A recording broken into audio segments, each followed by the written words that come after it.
Well, thanks to this bioscan from FemWolf, I've been able to plot courses for the escape pods in order to find the optimal locations for survival. Attention! Fuel is now at 0%. The Wolfen has now fallen into the orbit of planet Contard. Time of impact will be in about 2 videos. What kind of time scale is that? Anyways, let's just get back to Halo. This is the Babysitter. This one doesn't open with a title screen for some reason, and instead starts off in space rather than on the ground or in some sort of action set piece. Inside a mess hall of a Halcyon-class ship, looked this up because I thought they were all called pillars, not Halcyon-class ships, but whatever, we see some random extra characters having a meal while some cool guys are off in a booth seat. Yep, these are the characters we'll be following. The trio are known as Hell Jumpers. ODSTs from the 105th Division. ODST standing for Orbital Drop Shock Troopers, if you haven't played Halo 3 ODST. The redheaded, spiky-haired one is complaining about being assigned as backup while claiming to be the best shot on this side of Aridness. His name is O'Brien. One of their other members returns and tells them that the sniper for this mission will be a Spartan instead of O'Brien, shocking everyone except the audience. And we finally meet our title screen. So, the Helljumpers are to follow Spartan Cal 141 despite their feelings towards Spartans. Their mission is to kill a prophet, one of the leaders of the Covenant. The Helljumpers are to get on the planet by shooting themselves alongside a meteor shower, since the meteors will be useful cover for the escape pods. When landing, they have to do a long hike, kill the prophet, and study the ruins that are unidentified. Basically, it's like that one Halo 2 mission where you go to the weird alien ruins and weapons and allies are dropped into the planet for you to find. Upon landing, O'Brien's pod gets stuck in a swamp and thrown out by Cal 141, and the black guy died before landing. Meaning the black guy dying first trope is even used here.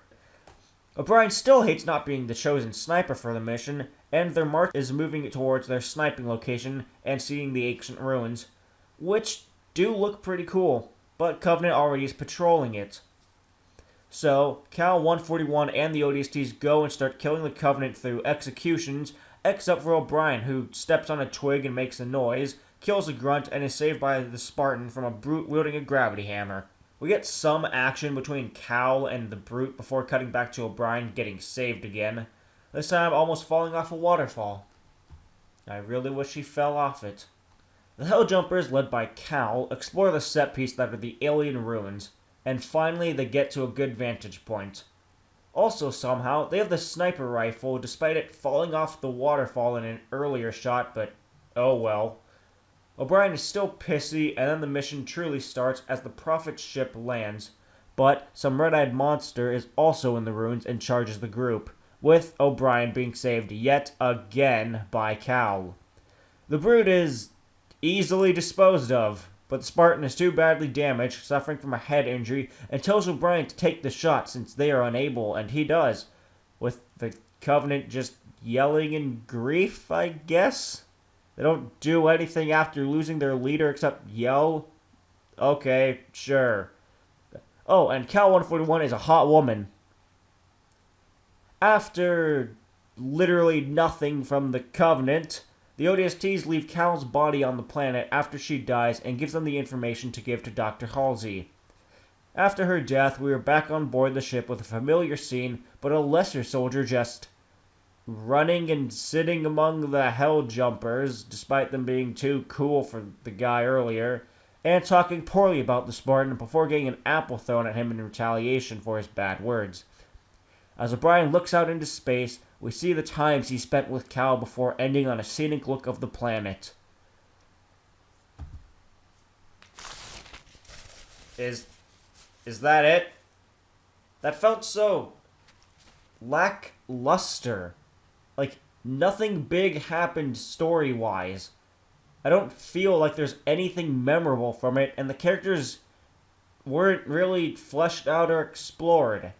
Odd One Out, as bad as the premise sounds, was at least dumb in a fun way.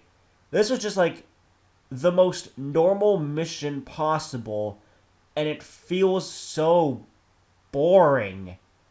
Despite it being such an important mission in universe, it didn't have much tension to it.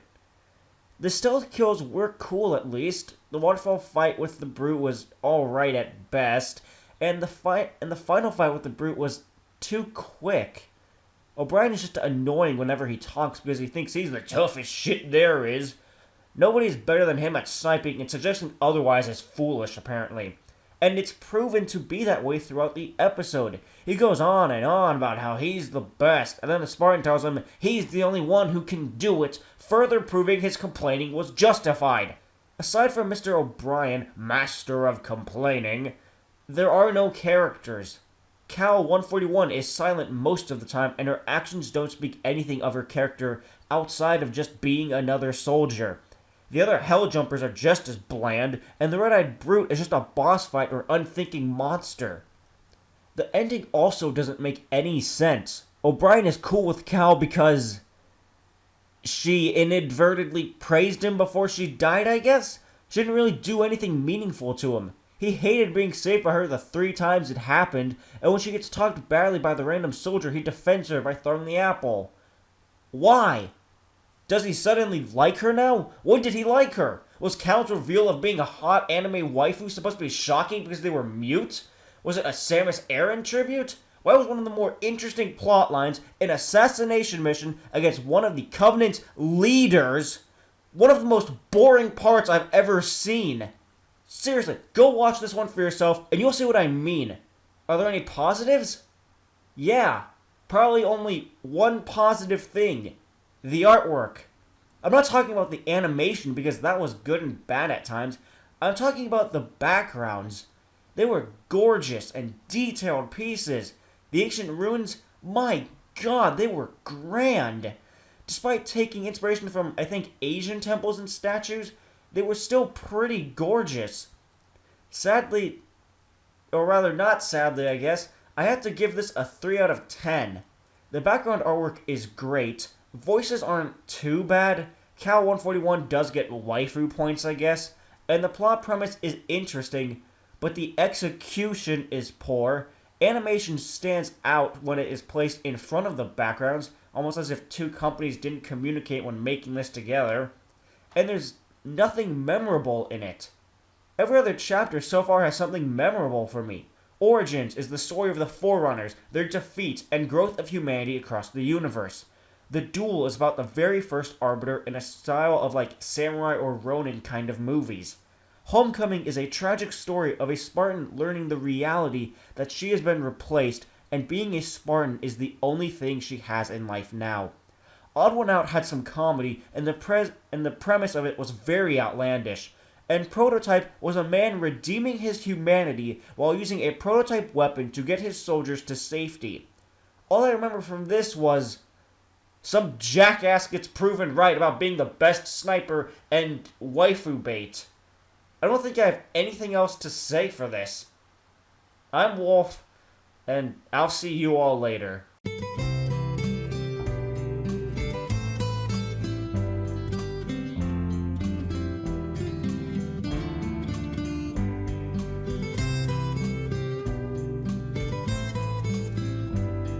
Fight all you want. I'm not going anywhere. I don't care what you say. I know you're dead. Then why am I here? Why can you see me right now? Right in front of you. Talking to you. Face it. I'm as real as your thought of you being alive. If you say so, Descartes. But I'll find a way to get rid of you. I know I will. Wolf? Who were you talking to? Nobody. He's talking with me. Quiet, you! Wolf, there's nobody there. Never mind. Why are you here? I wanted to tell you that the pods are prepped, the planet is habitable, and you probably heard the computer voice, so it should definitely be getting ready soon. Great. As if you all will be together once you land anyways. I told you to shut it. Wolf, who are you talking to? Femwolf is in another room and Duck Brown's ghost is visible to all of us, yet he isn't there. It's nothing. Don't worry about it.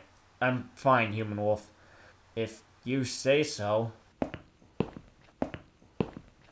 I guess I should leave him as is. There's probably nothing I can do since he won't let me. So, at this point, all I can do is trust his own judgments.